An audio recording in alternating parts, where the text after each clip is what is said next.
My husband is one of the most humble people that I know, but actually, he became a pilot when he was 17. He got his private pilot's license and commercial pilot's license, and here's just a few photos to prove that. Well, it doesn't really prove, but that the planes that he flew and how old he was.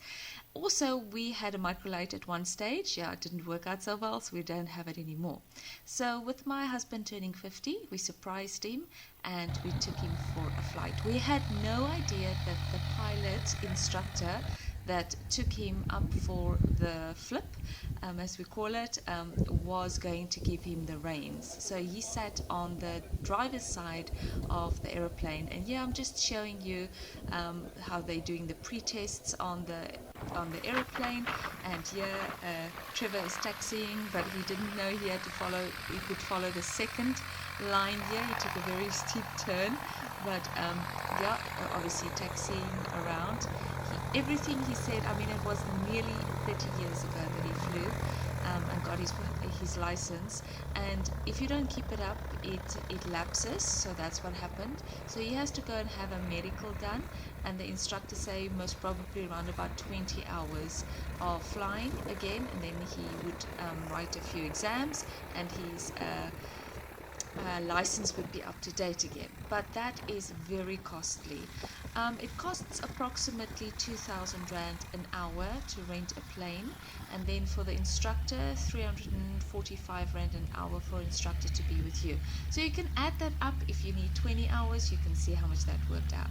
So how did I afford this flight, you might ask? Okay, so over December I looked after my neighbors and other friends' dogs, and I got a nice penny together, and this was actually cheaper than what I got paid for taking care of the dogs. So I thought that was just a nice way of spending my money.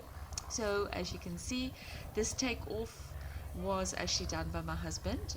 I didn't know that at the time. I heard afterwards that he flew about 90% of this flight, which I am so happy about.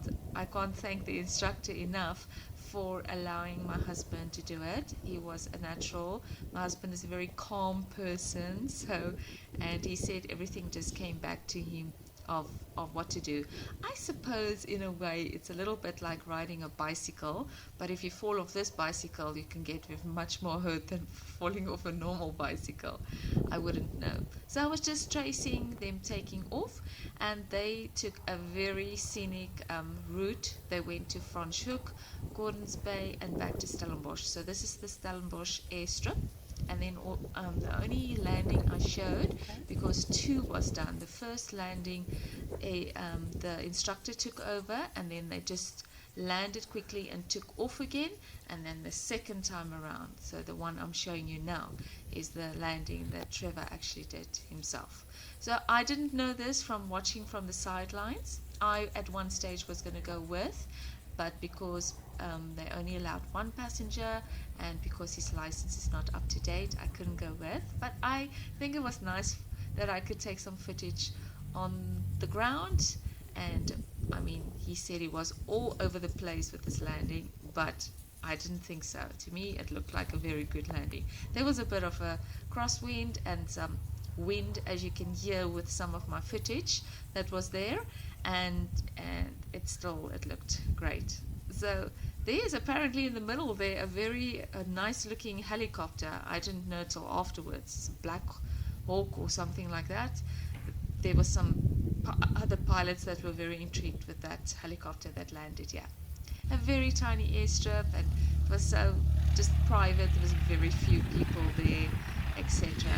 And here they're coming back.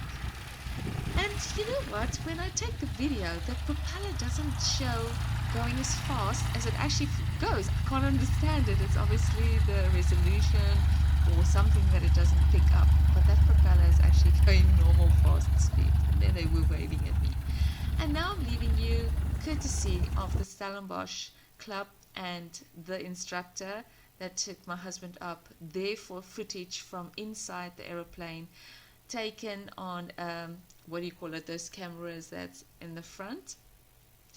and just showing you the scenic route that they were up there and what they saw from at the top. We are living in such a beautiful area of the country, and we are very fortunate. And Trev got to see this from the air, which he's never seen. Here we over Steenbros Dam, going into just down the Steenbros Dam is Gordon's Bay, and then the Strand, and then they turn back to Stellenbosch. So I hope you enjoy. This is what I did for my husband's 50th present, and he really enjoyed it, and I feel so fortunate that I was lucky enough to give him this gift. See you again. Bye.